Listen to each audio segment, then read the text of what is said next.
Hello दोस्तों, स्वागत है आपका अपने चैनल एग्जाम ऑन पे। तो फिर से मैं हाजिर हूँ नाबार्ड फेज 2 सीरीज का पार्ट 24 लेकर। अभी तक हम लोग टोटल 23 यानी 23 पार्ट का डिस्कशन कर चुके हैं। ये हमारा 24 पार्ट है। देखिए, कई सारे फैक्ट ऐसे होते हैं क्योंकि हमारी सीरीज पहले से चली आ रही है, तो आज के फैक्ट से हो सकता है वो अपडेटेड ना हो। जैसे मैंने आपको पर कैपिटा मिल्क कंजप्शन पढ़ाया था, तो फर्स्ट टाइम मैंने आपको 347 ग्राम पर पर्सन पढ़ाया था। बाद में जैसे ही वो अपडेट हुआ डेयरी डेवलपमेंट बोर्ड की वेबसाइट पे, तो मैंने जो 390 या समथिंग था वो मैंने आपको बताया था। तो जैसे ही कोई फैक्ट अपडेट होता है वैसे ही मैं आपको हमेशा करेक्ट करूँगा, आप निश्चिंत रहिए। आज का पहला क्वेश्चन देखते हैं, सोलर चरखा मिशन किस मिनिस्ट्री द्वारा लॉन्च किया गया था? तो सोलर चरखा मिशन को ministry of micro small and medium enterprises यानी MSME मिनिस्ट्री द्वारा लॉन्च किया गया था। मिनिस्टर कौन है? नितिन गडकरी। सोलर चरखा मिशन इसको इम्प्लीमेंट कौन कर रहा है? तो KVIC khadi and village industries commission इसको इम्प्लीमेंट कर रहा है। सोलर चरखा मिशन को जून 2018 में लॉन्च किया था। इसके तहत 2 कंपोनेंट थे। क्या? 50 सोलर चरखा क्लस्टर्स स्थापित करने थे ऑल ओवर कंट्री में। कितने? 50। और फंड कितना एलोकेट किया गया था? तो 550 करोड़ का फंड एलोकेट किया गया था। अगर एवरेज देख लें तो एक सोलर चरखा क्लस्टर के लिए 9.60 करोड़ की सब्सिडी प्रोवाइड की जाती है गवर्नमेंट ऑफ इंडिया द्वारा। आप इतना देखिएगा, solar charkha mission main purpose, पहली बात तो इसका टेक्सटाइल इंडस्ट्री में हेल्प करेगा, वो तो है ही है। साथ ही साथ रूरल एम्प्लॉयमेंट डेवलपमेंट में बहुत ज़्यादा कारगर होगा आपका सोलर चरखा मिशन। टारगेट है 1 लाख रूरल एम्प्लॉयमेंट जनरेट करना। कितने टाइम में? 2018-19 से लेकर 2019-20 यानी लगभग 2 वर्ष में। तो ये सारे जो आपका 550 करोड़ या 50 सोलर चरखा मिशन है, ये 2018 से 2020 के ही दिए गए हैं। यहाँ पर देखिएगा, अभी तक सिर्फ 10 यानी 10 सोलर चरखा क्लस्टर के लिए अप्रूवल मिला है। और पहला यानी फर्स्ट सोलर चरखा क्लस्टर कहाँ स्थापित हुआ है? आंध्र प्रदेश के विशाखापट्टनम में। तो आप ये सारे फैक्ट याद रखिएगा। KVIC इंप्लीमेंटिंग एजेंसी है सोलर चरखा मिशन की। नेक्स्ट क्वेश्चन है, SAG scheme ministry of women and child development द्वारा लॉन्च की गई थी। सैग में जो ए है वो किसके लिए यूज किया गया है? सैग का फुल फॉर्म है स्कीम फॉर एडोलसेंट गर्ल्स। तो ए रिप्रेजेंट करता है एडोलसेंट को।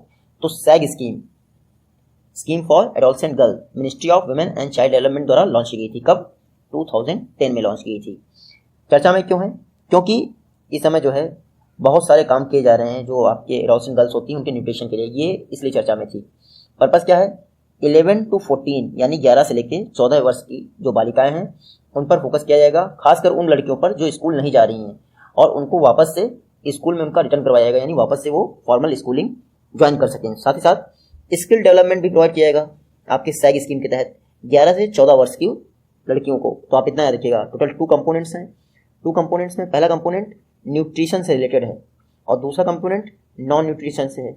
न्यूट्रिशन वाले में जैसे आपका प्रोटीन प्रोवाइड करना, कैलोरीज वैल्यू उनको ध्यान देना, आयरन की गोलियां देना, ये सब चीज़ें ध्यान देना है। और जो नॉन न्यूट्रिशन वैल्यू है उसमें स्किल प्रोवाइड करना, उनका हेल्थ चेकअप करवाना, ये सब है। जो सैग स्कीम है ये सेंट्रली स्पॉन्सर्ड स्कीम है। नॉर्मल स्टेट्स के लिए 60-40 का रेशियो है और जो स्पेशल स्टेट्स हैं उनके लिए 90-10 का रेशियो है। बाकी जो ऐसी यूटीज़ हैं जहाँ पे विधानसभा नहीं है वहाँ पे 100% सेंट्रल गवर्नमेंट। तो SAG scheme for adolescent girl ministry of women and child development द्वारा 2010 में लॉन्च की गई थी। 11 to 14 ईयर्स की गर्ल्स पे फोकस किया जाता है। देखिए, खास बात इस स्कीम की ये भी है कि इसमें हेल्थ कार्ड डिस्ट्रीब्यूट किए जाते हैं। उनका नाम है किशोर हेल्थ कार्ड।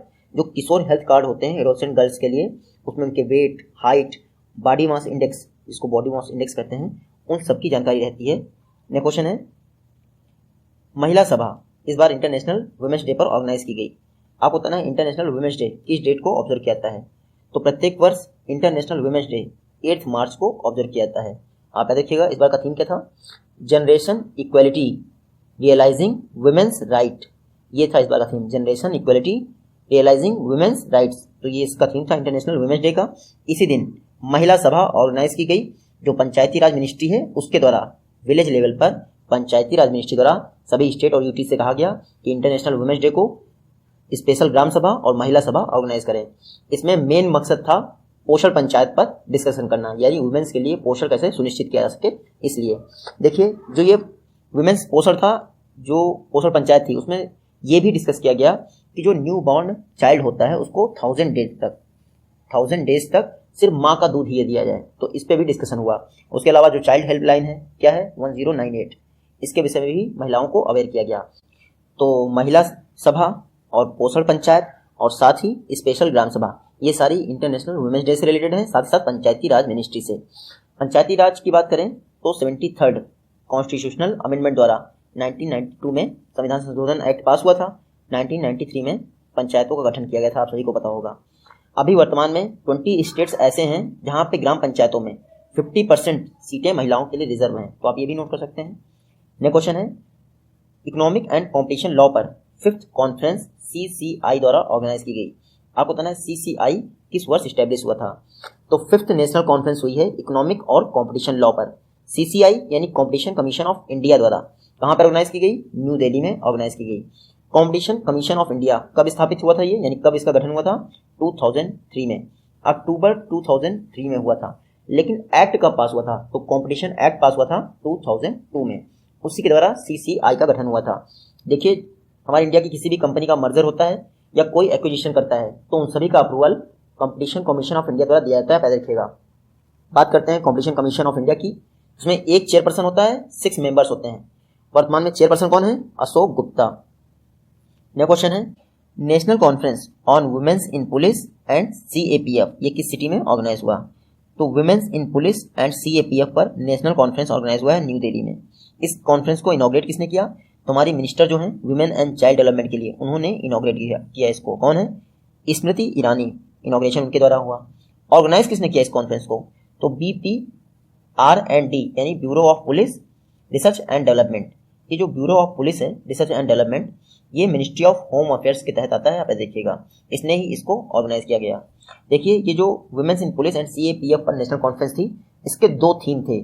पहला थीम था cyber stalking and bullying of women, step for protection, ये था पहला थीम। दूसरा थीम क्या था? Challenges faced by women in operational areas. तो ये 2 थीम थे। आप देखिएगा, जो ये कॉन्फ्रेंस हुई national conference women in police and CAPF, इस दौरान जो आपका BPR&D है उसके द्वारा BPR&D मिरर जेंडर बेंडर्स एक हैंड आउट जो है रिलीज किया गया है। क्या? BPR&D मिरर्स जेंडर बेंडर्स, ये हैंड आउट रिलीज किया गया है, लेकिन इंपॉर्टेंट नहीं है, आप इसको स्किप कर सकते हैं। इसके अलावा जो इंटरनेशनल वुमेन्स डे था, PM मोदी ने सुपर 7 की घोषणा की। सुपर 7 आपसे एग्जाम में पूछ सकते हैं, सुपर 7 किससे रिलेटेड है? तो वुमेन एम्पावरमेंट से रिलेटेड है। इसमें क्या हुआ? PM मोदी ने 7 ऐसी वुमेन्स को सिलेक्ट किया जो अपनी अपनी फील्ड में महारत हासिल कर चुकी थी, यानी 7 वुमेन अचीवर्स को सिलेक्ट किया गया PM मोदी द्वारा। तो आप देखिएगा, इन सब के अलावा MSME मिनिस्ट्री ने भी इंटरनेशनल वुमेन्स डे वाले दिन एक कॉन्फ्रेंस ऑर्गेनाइज की थी। आप नोट कर लीजिएगा, conference on empowering women's entrepreneur 2020। क्या? Conference on empowering women entrepreneur 2020, ये MSME मिनिस्ट्री द्वारा ऑर्गेनाइज की थी। और ये कॉन्फ्रेंस जो हुई थी, इसके दौरान जो संबंध पोर्टल है और उद्यम शक्ति पोर्टल है MSME मिनिस्ट्री का, उन दोनों के विषय में लोगों को अवेयर किया गया। संबंध पोर्टल किस लिए है? जो पब्लिक प्रोक्योरमेंट होती है वो MSME सेक्टर से की जाए, इसके लिए संबंध पोर्टल लॉन्च किया था MSME मिनिस्ट्री द्वारा। उसके अलावा उद्यम शक्ति पोर्टल किस लिए है? वुमेन एंटरप्रेन्योरशिप को बढ़ावा देना MSME सेक्टर में, इसके लिए MSME मिनिस्ट्री ने उद्यम शक्ति पोर्टल लॉन्च किया था। तो आप देखिएगा, इतने सारे फैक्ट इंटरनेशनल वुमेन्स डे से रिलेटेड हैं। नेक्स्ट क्वेश्चन है, किरण स्कीम किस मिनिस्ट्री द्वारा लॉन्च की गई थी? तो किरण स्कीम को ministry of science and technology द्वारा लॉन्च किया था। पर्पस क्या था? वुमेन्स को साइंस की फील्ड से जोड़ना। आप सभी को पता है, जो वुमेन्स होती हैं मोस्टली PhD करना चाहती हैं, बैंकिंग करना चाहती हैं, लेकिन साइंस में बहुत कम जाना चाहती हैं, इसलिए साइंस के प्रति उनका इंटरेस्ट बढ़े, इसके लिए किरण स्कीम लॉन्च की गई थी ministry of science and technology द्वारा। किरण का फुल फॉर्म क्या है? Knowledge involvement in research advancement through nurturing. क्या है इसका full form? Knowledge involvement in research advancement through nurturing, ये है किरण का full form. Ministry of science and technology द्वारा लॉन्च किया था और इंप्लीमेंट यानी रन किसके द्वारा किया जा रहा है? तो department of science and technology द्वारा इसको रन किया जा रहा है। आप इतना देखिएगा, किरण स्कीम जो है उसके अंतर्गत 25 से लेकर 57 ईयर्स तक की वुमेन्स को जो हायर एजुकेशन में साइंस नहीं सिलेक्ट करती, उनको साइंस सिलेक्ट करने के लिए इंस्पायर किया जाएगा। और अगर वो साइंस सिलेक्ट करती हैं तो 25,000 से लेकर 55,000 तक का फेलोशिप भी उनको प्रदान किया जाएगा। तो आप इतना देखिएगा। नेक्स्ट क्वेश्चन है, Kyasanur forest disease first time किस स्टेट में ऑब्जर्व की गई थी? तो क्यासानूर फॉरेस्ट डिजीज को इंडिया में पहली बार कर्नाटका में ऑब्जर्व किया गया था। इसी के नाम पे, देखिए कर्नाटका में क्यासानूर करके फॉरेस्ट है, उसी के नाम पे इसका नाम पड़ा क्यासानूर फॉरेस्ट डिजीज यानी KFD। पहली बार बंदरों में पाया गया था और आप देखिएगा ये एक वायरल इन्फेक्शन है, जिसका वायरस है वो फ्लेविविरिडे, क्या फ्लेविविरिडे फैमिली से बिलोंग करता है। और खास ये है जो KFD वायरस है यानी क्यासानूर फॉरेस्ट डिजीज, ये एक जूनोटिक डिजीज है, यानी जो बंदर हैं या फिर जानवर हैं उनसे हम लोगों में, इंसानों में फैल सकता है। 1937 में पहली बार कर्नाटक में पाया गया था ये वायरस, और रिसेंटली कर्नाटक गवर्नमेंट ने मैं आपको बता दूं 15 करोड़ रुपए KFD डिजीज पर रिसर्च के लिए दिए हैं, तो इसलिए चर्चा में थी। नेक्स्ट क्वेश्चन है LTRO स्कीम किस इंस्टीट्यूशन द्वारा लॉन्च की गई? तो सभी को पता होगा मेरे ख्याल से, जिन्होंने करंट अफेयर्स की मेरी वीडियो देखी उन सभी को पता होगा। LTRO स्कीम को RBI द्वारा लॉन्च किया था। LTRO बोले थे, LTRO मतलब long term repo operation. Purpose क्या है? मार्केट में, देखिए मार्केट या फिर इकोनॉमी में लिक्विडिटी को इन्फ्यूज करने के लिए LTRO स्कीम लॉन्च की थी। आप सभी को पता है जो रेपो रेट होती है वो शॉर्ट टर्म होती है, तो जो बैंक होते हैं उनको 14 दिन में वापस करना पड़ता है वो मनी। लेकिन LTRO स्कीम खास बात क्या है? Long term repo operation. RBI ने अनाउंस किया है कि वो 1 लाख करोड़ मार्केट में इन्फ्यूज करेगा, total 1 lakh crore. First phase में 50,000 करोड़ इन्फ्यूज करेगा लॉन्ग टर्म रेपो ऑपरेशन के जरिए। ये जो लॉन्ग टर्म रेपो ऑपरेशन होंगे वो 2 तरीके से होंगे, एक वर्ष के लिए होगा और एक 3 वर्ष के लिए होगा। यानी जो 1 वर्ष के लिए होगा उसके लिए 25,000 करोड़ दिए जाएंगे, और जो 3 वर्ष के लिए होगा उसके लिए 25,000 करोड़ दिए जाएंगे। और खास बात क्या है? आपको सिर्फ रेपो रेट पे करनी है, 1 वर्ष के लिए आपको लोन मिलेगा। तो ये एक तरह से लॉन्ग टर्म हो गया। आप देख सकते हैं ना, जहां रेपो रेट आपकी शॉर्ट टर्म होती है वहीं LTRO आपका लॉन्ग टर्म हो गया। तो इससे जो है मार्केट में लिक्विडिटी काफी लंबे टाइम तक बनी रहेगी। और कोरोना वायरस चल रहा है तो जायज़ है कि मार्केट में लिक्विडिटी बनी रहे ताकि कैश क्रंच ना होने पाए। लेकिन ये सब चीज़ें बहुत मुश्किल हैं जो कोरोना वायरस से लोगों को उभार पाएंगी। फिर भी गवर्नमेंट और RBI अपनी अपनी जगह पर जो एफर्ट है वो कर ही रही है। LTRO स्कीम, इसको इंप्लीमेंट किसके द्वारा किया जाएगा? तो ई-कुबेर प्लेटफॉर्म, आप सभी को पता है RBI का कोर बैंकिंग सोल्यूशन प्लेटफॉर्म है ई-कुबेर, उसके द्वारा LTRO स्कीम को इंप्लीमेंट किया जाएगा। और ई-कुबेर को कब लॉन्च किया था? 2012 में लॉन्च किया था। आप नया देखिएगा। नेक्स्ट क्वेश्चन है technologies for agriculture and water पर सेक्टोरल एप्लीकेशन हब, ये कहाँ स्थापित किया गया है? तो रिसेंटली IIT रोपड़ ने एग्रीकल्चर और वाटर टेक्नोलॉजीज पर सेक्टोरल एप्लीकेशन हब स्थापित किया। यहाँ क्या होगा? जो एग्रीकल्चर और वाटर सप्लाई से रिलेटेड टेक्नोलॉजीज हैं उन पर एप्लीकेशन किया जाएगा, यानी प्रैक्टिकल यहीं पे किया जाएगा। तो रिसेंटली IIT रोपड़ ने एग्रीकल्चर और वाटर टेक्नोलॉजीज पर सेक्टोरल एप्लीकेशन हब स्थापित किया है। ये क्यों किया जा रहा है? ये इसलिए किया जा रहा है क्योंकि जो department of science and technology है उन्होंने 2018 में एक मिशन लॉन्च किया था। मिशन क्या था? NMICPS, यानी national mission on interdisciplinary cyber physical system, ये लॉन्च किया था। ये जो national mission on interdisciplinary cyber physical system है, इसको ग्रांट किसके द्वारा दी जाती है? तो ग्रांट यानी फंड जो दिया जाता है SERB science and engineering research board द्वारा दिया जाता है। लेकिन इंप्लीमेंटेशन का काम कौन कर रहा है? Department of science and technology. ये जो मिशन था इसके अंतर्गत कहा गया था कि हमें साइबर फिजिकल सिस्टम टेक्नोलॉजीज पर काम करना चाहिए। कोई भी सेक्टर हो, साइबर फिजिकल सिस्टम टेक्नोलॉजीज अपने आप में बेहतरीन है। ये क्या है? जैसे ड्राइवर लेस कारें, अब ड्राइवर की जरूरत नहीं। उसके अलावा इंटरनेट ऑफ थिंग्स, आप घर से बाहर निकले अपने आप ही दरवाजे खिड़कियां सब बंद हो गए, लाइट्स ऑफ हो गई, घर के अंदर एंटर करने वाले हैं लाइट्स ऑन हो गई। तो साइबर फिजिकल सिस्टम पर काम करने वाली टेक्नोलॉजीज और उन पर एप्लीकेशन करने के लिए सेक्टोरल हब बनाए जाएं। तो एग्रीकल्चर और वाटर से रिलेटेड जितनी भी साइबर फिजिकल सिस्टम टेक्नोलॉजीज हैं उन पर एप्लीकेशन हब बनाया गया है। कहाँ पे? IIT रोपड़ में। तो आप इतना याद रखिएगा। और मैंने national mission on interdisciplinary cyber physical system आपको बताया 2018 में लॉन्च किया गया था। किसके द्वारा? Department of science and technology द्वारा। 5 वर्ष के लिए लॉन्च किया था, यानी 2023 तक। और खास बात यह है ये पूरे भारत में इंप्लीमेंट किया जा रहा है। गवर्नमेंट, इंडस्ट्री, एकेडमिया यानी जो एकेडमिक संस्थान होते हैं वो सभी इसमें साथ मिलकर काम करेंगे। तो आप इतना याद रखिएगा। नेक्स्ट क्वेश्चन है ट्राइफेड ने महुआ बेस्ड अल्कोहलिक ड्रिंक बनाई है जिसका नाम है महुआ न्यूट्री बेवरेज। ये किसकी हेल्प से बनाई है? तो जो ट्राइफेड है उन्होंने IIT दिल्ली की मदद से महुआ आधारित एक महुआ न्यूट्री बेवरेज ड्रिंक बनाया है। देखिए ये इसको 6 फ्रूट फ्लेवर्स में जारी किया गया है।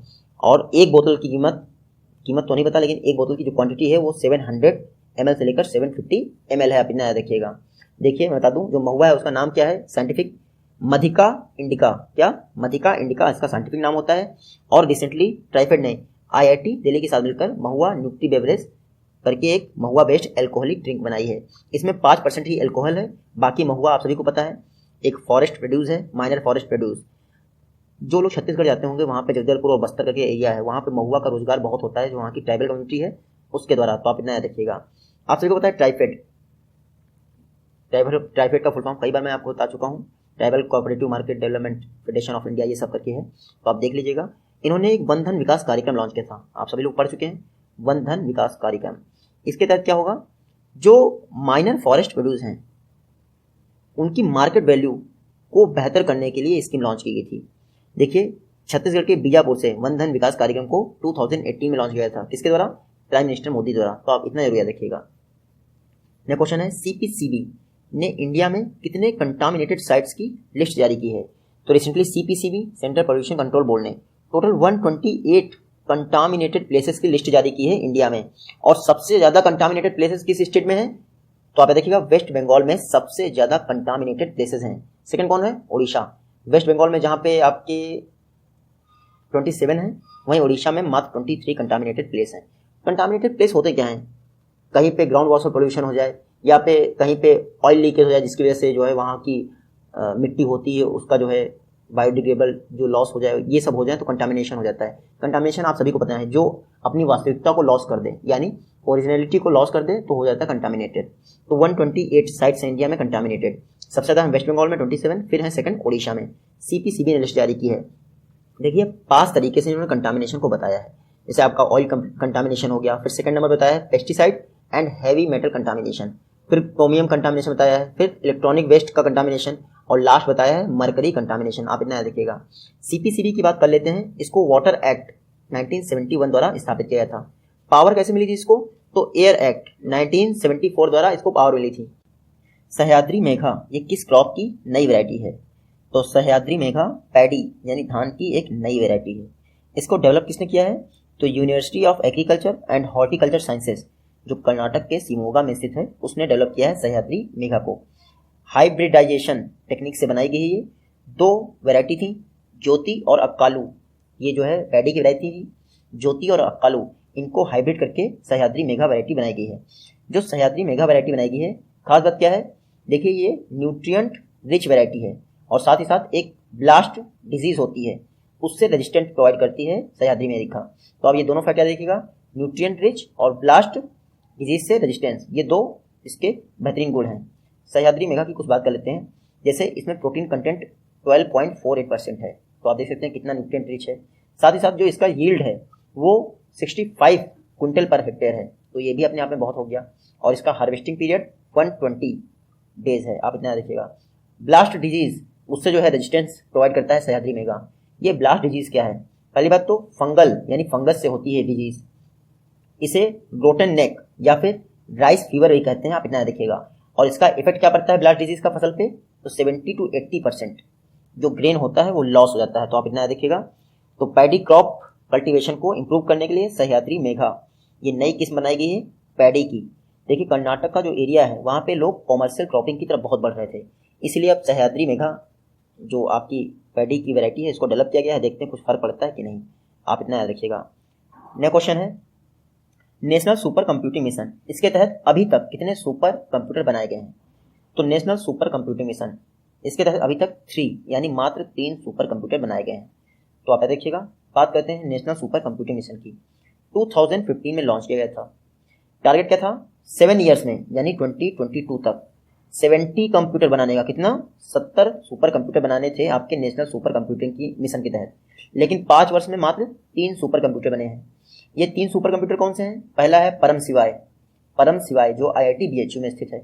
दूसरा मैं आपको बता दूं, दूसरा सुपर कंप्यूटर IIT खड़गपुर में है और तीसरा पुणे में स्थित है। तो आप इतना याद रखिएगा। बनाने थे 70 सुपर कंप्यूटर 7 वर्षों में, बने हैं 3 सुपर कंप्यूटर 5 वर्षों में।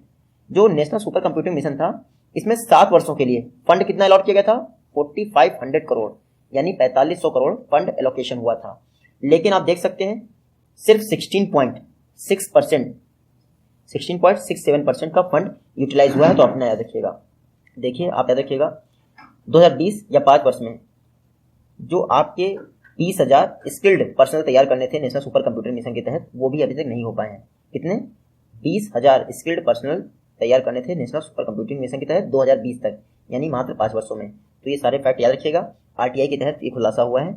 नेशनल सुपर कंप्यूटिंग मिशन ये किसका इनिशिएटिव है, तो देखिए CDAC और IISc बेंगलुरु ये इसको इंप्लीमेंट कर रहे हैं नेशनल सुपर कंप्यूटिंग मिशन को। CDAC मतलब centre for development of advance computing, ये पुणे में स्थित है, और IISc बेंगलुरु आप सभी को पता है। तो नेशनल सुपर कंप्यूटिंग मिशन को ये दोनों इंप्लीमेंट कर रहे हैं। और मिशन के लिए मिनिस्ट्री कौन सी है? तो दो मिनिस्ट्री हैं, ministry of science and technology और ministry of electronics and information technology. ये दो ministry national supercomputing mission को रन कर रही हैं। नेक्स्ट क्वेश्चन है, इंडिया में सिल्क की कितनी वैरायटीज़ की खेती यानी कल्टीवेशन किया जाता है? देखिए, खेती तो आप समझ सकते हैं, रेशम कीट पालन किया जाता है 5 वैरायटीज़ का। तो आप इतना याद रखिएगा, इंडिया एकमात्र कंट्री है जहाँ पे रेशम की टोटल 5 वैरायटीज़ का कल्टीवेशन किया जाता है। अभी तक किसी भी कंट्री में ऐसा नहीं किया जाता है। कौन सी है 5 वैरायटीज़? तो एक है मलबरी, दूसरी है ओक तसर, तीसरी है ट्रॉपिकल तसर, चौथी है मूंगा और पांचवी है एरी। अगर मैं आपसे ये बोलूँ कि इंडिया में मैक्सिमम कौन सी वैरायटी को, मतलब कि कौन सी वैरायटी का मैक्सिमम उत्पादन होता है, तो मूंगा सिल्क का सबसे ज़्यादा उत्पादन होता है इंडिया में। तो आप इन्हें रखिएगा। अगर हम मलबरी को छोड़ दें तो बाकी चारों जो वैरायटीज़ हैं सिल्क की, इनको वाइल्ड वैरायटी कहते हैं, यानी वन्य सिल्क। तो बाकी 4 कौन बची? ओक तसर, ट्रॉपिकल तसर, मूंगा और इरी। ये चारों आपकी वाइल्ड वैरायटी हैं, आप इन्हें रखिएगा। देखिए, सिल्क उत्पादन में इंडिया में सबसे ज़्यादा सिल्क उत्पादन कहाँ होता है? कर्नाटक में होता है इंडिया में सबसे ज़्यादा सिल्क उत्पादन। अगर वर्ल्ड की बात करें तो वर्ल्ड में सबसे ज़्यादा सिल्क उत्पादन होता है चाइना में। सेकंड कौन सी कंट्री है? India second largest silk producer है ऑल ओवर वर्ल्ड में, आप इतना याद रखिएगा। लेकिन लार्जेस्ट सिल्क कंज्यूमर है। सिल्क के लिए कुछ इंडियन गवर्नमेंट ने किया है या फिर अपने आप ही सिल्क उत्पादन हो रहा है? मैं आपको बता दूं, एक स्कीम है सिल्क समग्र। क्या? सिल्क समग्र करके एक स्कीम है। इसको टेक्सटाइल मिनिस्ट्री के अंतर्गत लॉन्च किया गया था। 2017 से लेकर 2020 के लिए सिल्क समग्र स्कीम लॉन्च की गई थी। इस स्कीम को कौन इंप्लीमेंट कर रहा है? तो सेंट्रल सिल्क बोर्ड बेंगलुरु में स्थित है, मिनिस्ट्री ऑफ टेक्सटाइल के तहत कार्य करता है। ये इस स्कीम को इंप्लीमेंट कर रहा है। तो सेंट्रल सिल्क बोर्ड का ऑफिस कहाँ है? बेंगलुरु में। ये जितने भी बोर्ड हैं, कॉफी बोर्ड, टी बोर्ड, ये सारे बोर्ड के हेडक्वार्टर आपको पता होना चाहिए। तो सेंट्रल सिल्क बोर्ड जो बेंगलुरु में स्थित है, वो सिल्क समग्र स्कीम को रन कर रहा है, और ये एक सेंट्रल सेक्टर स्कीम है। सिल्क समग्र स्कीम के विषय में जान लेते हैं। 2017 से लेकर 2020 तक के लिए लॉन्च की गई थी। टोटल फंड कितना एलोकेट किया गया था सिल्क समग्र स्कीम के लिए? 2161.68 करोड़ का फंड एलोकेट किया गया था। पर्पस क्या था? सेरीकल्चर को प्रमोट करना इंडिया में। और अगर सेरीकल्चर को प्रमोट करेंगे तो जायज़ है कि हम चाइना को भी पीछे छोड़ देंगे। देखिए, इंडिया में जो ये आपका सिल्क समग्र लॉन्च किया गया था, इसका मेन पर्पस था कि जो 5 वैरायटीज़ का कल्टीवेशन होता है सिल्क की, उन सभी को प्रमोट करना इंडिया में, सिर्फ मूंगा की नहीं, क्योंकि मूंगा तो सबसे ज़्यादा इस समय कल्टीवेशन हो ही रहा है। और जो सिल्क समग्र बोर्ड है, सिल्क समग्र स्कीम है, उसके 4 कंपोनेंट हैं, आप इतना याद रखिएगा। 4 कंपोनेंट आपको पढ़ने की जरूरत नहीं है, सिर्फ आप इतना याद रखिएगा 4 कंपोनेंट हैं। नेक्स्ट क्वेश्चन देखते हैं। First ever regional event Divya कला शक्ति विटनेसिंग द एबिलिटीज इन डिसएबिलिटीज, ये किस सिटी में ऑर्गेनाइज हुई? तो दिव्यांग लोगों के लिए पहली बार कोई रीजनल लेवल पर इवेंट ऑर्गेनाइज हुआ है। रीजनल मतलब इंडिया के बाद भी कई सारी कंट्रीज ने पार्ट लिया, क्योंकि नेशनल लेवल पर तो लास्ट ईयर हो गया था ministry of social justice and empowerment द्वारा, लेकिन अब रीजनल लेवल पर हुआ है। दिव्य कला शक्ति इवेंट कहाँ पे हुआ है? चेन्नई में हुआ है। चेन्नई में क्यों हुआ है? क्योंकि जो आपका संस्थान है national institute for empowerment of persons with multiple disabilities, ये चेन्नई में स्थित है। इसने ही इसको ऑर्गेनाइज किया है दिव्य कला शक्ति इवेंट को, और ministry of social justice and empowerment के तहत कार्य करता है। तो आप ध्यान रखिएगा, उसके द्वारा ही पहली बार रीजनल इवेंट ऑर्गेनाइज हुआ है चेन्नई में, दिव्य कला शक्ति। और जो आपका national institute for empowerment of person with multiple disabilities है, ये ministry of social justice and empowerment के तहत कार्य करता है। इसने ही दिव्य कला शक्ति को ऑर्गेनाइज किया है दिल्ली में, और ये एक कल्चरल इवेंट है, आप इतना याद रखिएगा। नेक्स्ट क्वेश्चन है, इंडिया का जो न्यूक्लियर पावर प्लांट्स हैं, उनके द्वारा कितनी इलेक्ट्रिसिटी या एनर्जी जनरेट होती है? तो इंडिया के द्वारा वर्तमान में 6780 मेगावाट की इलेक्ट्रिसिटी जनरेट होती है सिर्फ न्यूक्लियर पावर प्लांट से। इंडिया में कितने न्यूक्लियर पावर प्लांट हैं? 22 ऑपरेशनल कंडीशन में है इस समय न्यूक्लियर पावर प्लांट। देखिए, क्योंकि ये मार्च की वीडियो है तो 22 हैं, शायद अपकमिंग डेज में 23 हो जाए, क्योंकि काकरापार का जो 3rd प्लांट था वो भी ऑपरेबल हो गया है, क्रिटिकलिटी उसने अचीव कर ली है। करंट अफेयर्स की वीडियो में मैंने पढ़ाया है। तो अभी आप याद रखिएगा 22 पावर प्लांट्स हैं जिनकी इंस्टॉल कैपेसिटी कितनी है? 6780 मेगावाट। तो आप याद रखिएगा 3 तरीके के हम लोग यूरेनियम के जो एटॉमिक रिएक्टर हैं वो यूज़ कर रहे हैं।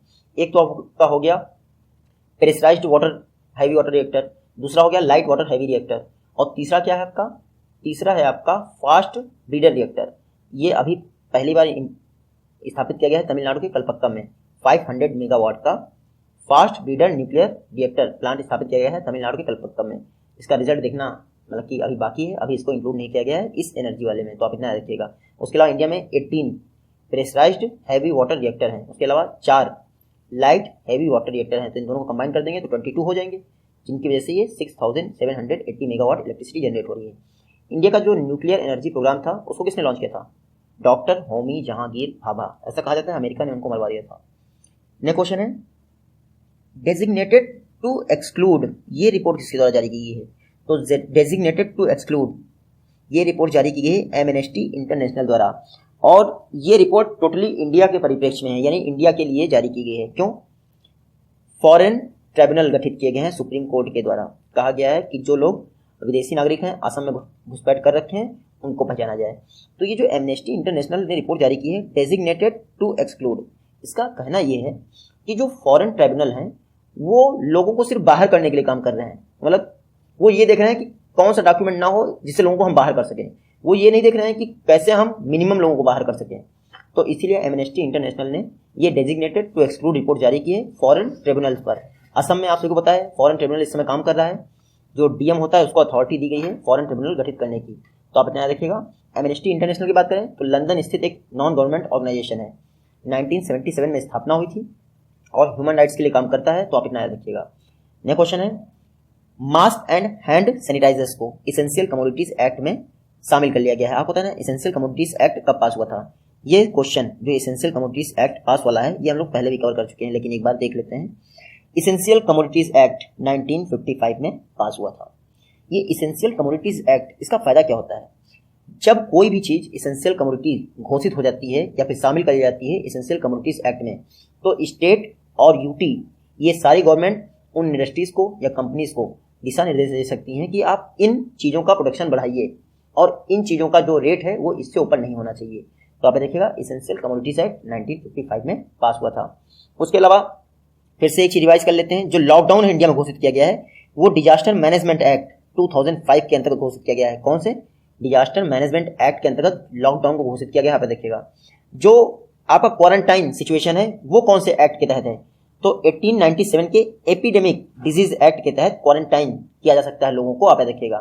और खास बात क्या है, ये एपिडेमिक डिजीज एक्ट केंद्र सरकार ने सभी राज्य सरकारों को एपिडेमिक डिजीज एक्ट 1897 कहा कि आप इंप्लीमेंट कर दीजिए। इससे क्या होगा? हेल्थ जो है स्टेट सब्जेक्ट है, यानी राज्य का विषय है हेल्थ। और अगर आप एपिडेमिक डिजीज एक्ट लागू कर देते हैं तो केंद्र सरकार की हेल्थ मिनिस्ट्री को पावर मिल जाएगी कि जो हेल्थ राज्य का विषय है वो यूज कर सके ऑल ओवर इंडिया में। तो इसीलिए एपिडेमिक डिजीज एक्ट लागू किया गया था। तो आप देखिएगा। नेक्स्ट क्वेश्चन है जो नेशनल क्रेच स्कीम है इसके अंतर्गत मैक्सिमम कितने चिल्ड्रन अलाउ किया जा सकते हैं एक क्रेच में? तो नेशनल क्रेच स्कीम इसको ministry of women and child development द्वारा इंप्लीमेंट किया जा रहा है। पहले इसका नाम क्या था? Rajiv Gandhi national creche scheme. तब इसकी लिमिट थी 40 चिल्ड्रन। अब नेशनल क्रेच स्कीम में कहा गया है कि एक क्रेच में मैक्सिमम 25 चिल्ड्रन से ऊपर नहीं होने चाहिए। तो आप इतना याद रखिएगा। मैक्सिमम 6 ईयर्स तक के चिल्ड्रंस को क्रेच में सुविधा दी जा सकती है और उन सभी कंपनीज को जिनके यहाँ 9 एम्प्लॉयज हैं, 9 से ऊपर एम्प्लॉयज हैं, उन सभी को क्रेच की व्यवस्था करनी पड़ेगी। देखिए 26 डेज, एक महीने में 26 डेज के लिए क्रेच को ओपन किया जाएगा और प्रत्येक दिन 7.5 आवर्स के लिए क्रेच ओपन रहेगा। क्रेच की फैसिलिटी जो इंस्टीट्यूशन यानी कंपनी है उससे 500 मीटर के दायरे में होनी चाहिए और जो महिला एम्प्लॉय है यानी जो माँ है बच्चे की उसको कम से कम 4 बार क्रेच में जाने की फैसिलिटी आधे घंटे के लिए प्रोवाइड करनी पड़ेगी। तो आप इतना याद रखिएगा। जो ये नेशनल क्रेच स्कीम है ये सेंट्रली स्पॉन्सर्ड स्कीम है। इसके लिए आप फंडिंग का रेशियो याद कर सकते हैं 60-30-10।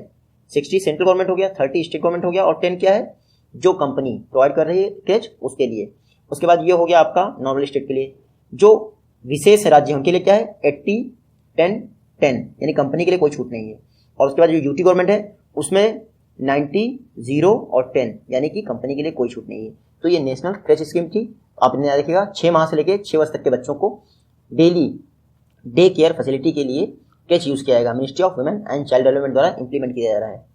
नेक्स्ट क्वेश्चन है भूमि राशि पोर्टल, ये किस मिनिस्ट्री द्वारा लॉन्च किया गया था? तो भूमि राशि पोर्टल को ministry of road transport and highways ने लॉन्च किया था। आप देखिएगा पर्पस क्या है। देखिए मिनिस्ट्री ऑफ रोड ट्रांसपोर्ट का ई गवर्नेंस इनिशिएटिव है भूमि राशि पोर्टल।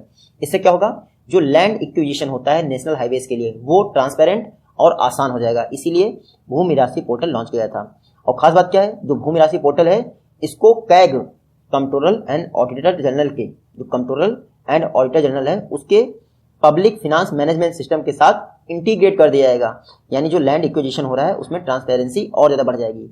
और ये जो पब्लिक फिनांस मैनेजमेंट सिस्टम है यानी PFMS, ये एक वेब बेस्ड प्लेटफॉर्म है और कैग के कंट्रोल में रहता है, कंट्रोलर एंड ऑडिटर जनरल के कंट्रोल में रहता है। नेक्स्ट क्वेश्चन है नेशनल बायो फार्मा मिशन, ये किस मिनिस्ट्री द्वारा इंप्लीमेंट किया रहा है? तो नेशनल बायो फार्मा मिशन इसको ministry of science and technology के तहत इंप्लीमेंट किया रहा है। इसको कौन सा डिपार्टमेंट जो है इंप्लीमेंट कर रहा है? तो बायरैक, BIRAC, बायरैक यानी कि biotechnology industry research assistance council, इसके द्वारा इंप्लीमेंट किया जा रहा है। जो बायरैक है ये पब्लिक सेक्टर इंटरप्राइजेज है। किस डिपार्टमेंट के तहत? डिपार्टमेंट ऑफ बायोटेक्नोलॉजी के अंतर्गत। और बायोटेक्नोलॉजी डिपार्टमेंट किसके तहत है? Ministry of science and technology. तो आप नेशनल बायो फार्मा मिशन आप याद रखें। नेशनल बायो फार्मा मिशन 2017 में लॉन्च किया था। फंड कितना एलोकेट किया गया था? 1500 करोड़ यानी $250 मिलियन, जिसमें 50% आपका वर्ल्ड बैंक दे रहा है, आप देखिएगा, यानी कि लगभग 750 करोड़ या फिर $125 मिलियन वर्ल्ड बैंक प्रोवाइड कर रहा है नेशनल बायो फार्मा मिशन में। और आप देखिएगा इसको बायरैक द्वारा इंप्लीमेंट किया जा रहा है। देखिए जो नेशनल बायो फार्मा मिशन है ये एक इंडस्ट्री एकेडेमिया कोलैबोरेशन मिशन है, यानी इंडस्ट्री और एकेडमिक संस्थान दोनों साथ में मिलकर बायो इंडस्ट्रीज, जो बायो फार्मास्यूटिकल इंडस्ट्री है इंडिया की, उसको बूस्ट करेंगे।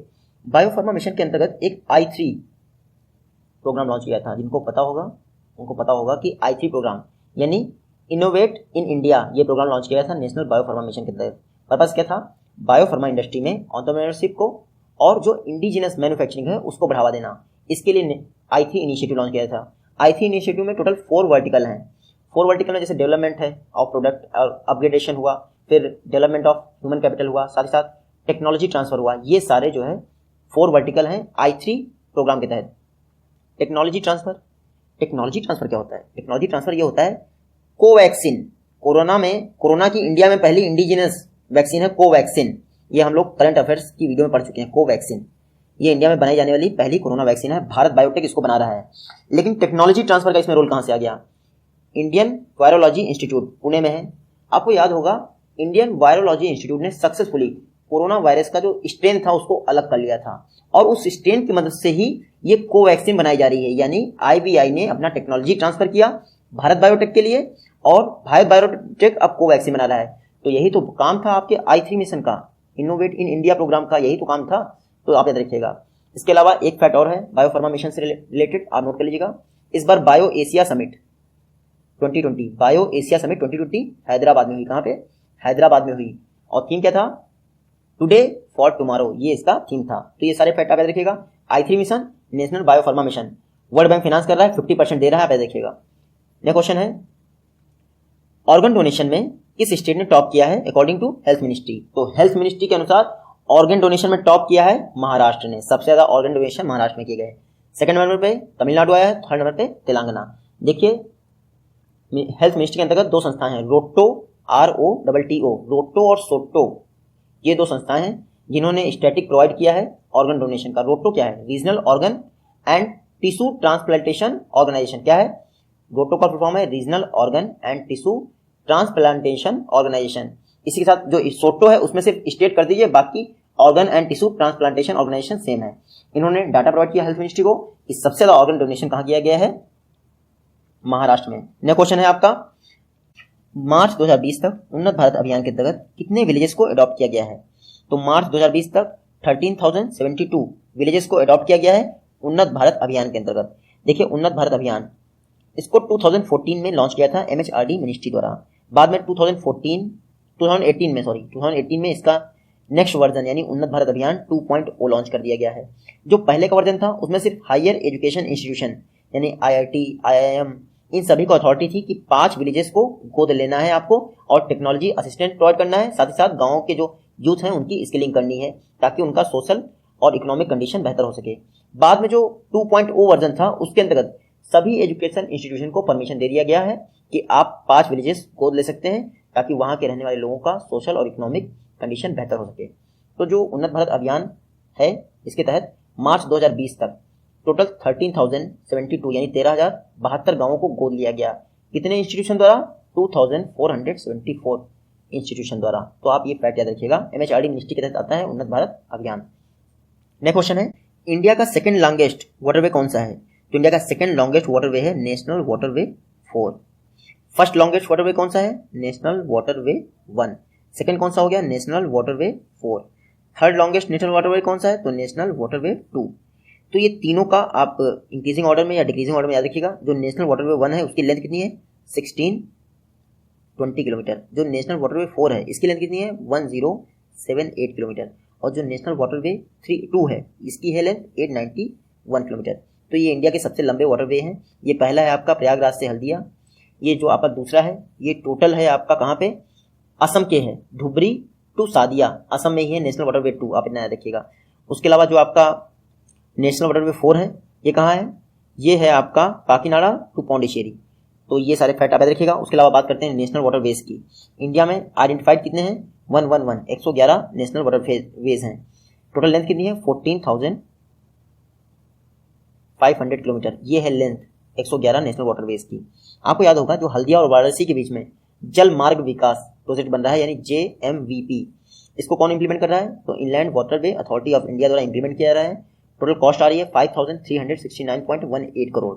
और ये जो जल मार्ग विकास प्रोजेक्ट है इसमें वर्ल्ड बैंक भी असिस्टेंस प्रोवाइड कर रहा है, आप ध्यान रखिएगा। देखिए जो inland waterway authority of India है इसको 27 अक्टूबर 1986 में स्थापित किया था और मिनिस्ट्री ऑफ शिपिंग के तहत कार्य करता है। इसका हेडक्वार्टर नोट कर लीजिएगा, नोएडा में इसका हेडक्वार्टर है। तो ये सारे फैक्ट इंपॉर्टेंट थे। इसके अलावा एक और फैक्ट है मैं आपको बता देता हूँ। Integrated national water way grid बन रही है। क्या? Integrated national water way grid बन रही है। फेज 1 इसका बनाना था 2015 से लेके 18 तक और फेज 2 2018 से लेके 23 तक। इस पर जो national integrated national water way grid है इसके लिए टोटल 22,763 करोड़ रुपए अलॉट किया गया है मिनिस्ट्री ऑफ शिपिंग द्वारा। आज का लास्ट क्वेश्चन है, वेरिली ये एक हेल्थ केयर सब्सिडरी है। आपको बताना किस टेक जायंट की है? तो वेरिली गूगल की हेल्थ केयर सब्सिडरी है। देखिए गूगल द्वारा रिसेंटली 2015 में वेरिली को बनाया गया था और वेरिली ने अभी घोषणा की थी कोरोना वायरस क्राइसिस के दौरान कि यूएस में कौन कौन से प्लेसेस पे लोगों की स्क्रीनिंग की जानी थी। तो इसकी घोषणा यानी अनाउंसमेंट वेरिली ने किया था। तो वेरिली गूगल से रिलेटेड है, गूगल की सब्सिडरी है। इससे जो लाइफ साइंस और हेल्थ केयर सब्सिडरी है, आप ध्यान रखिएगा। गूगल की पेरेंट कंपनी क्या है? Alphabet ink. बाकी CEO आपके लिए इंपॉर्टेंट नहीं है। मिलते हैं आपसे अपनी नेक्स्ट वीडियो में, तब तक के लिए take care, good bye and जय हिंद।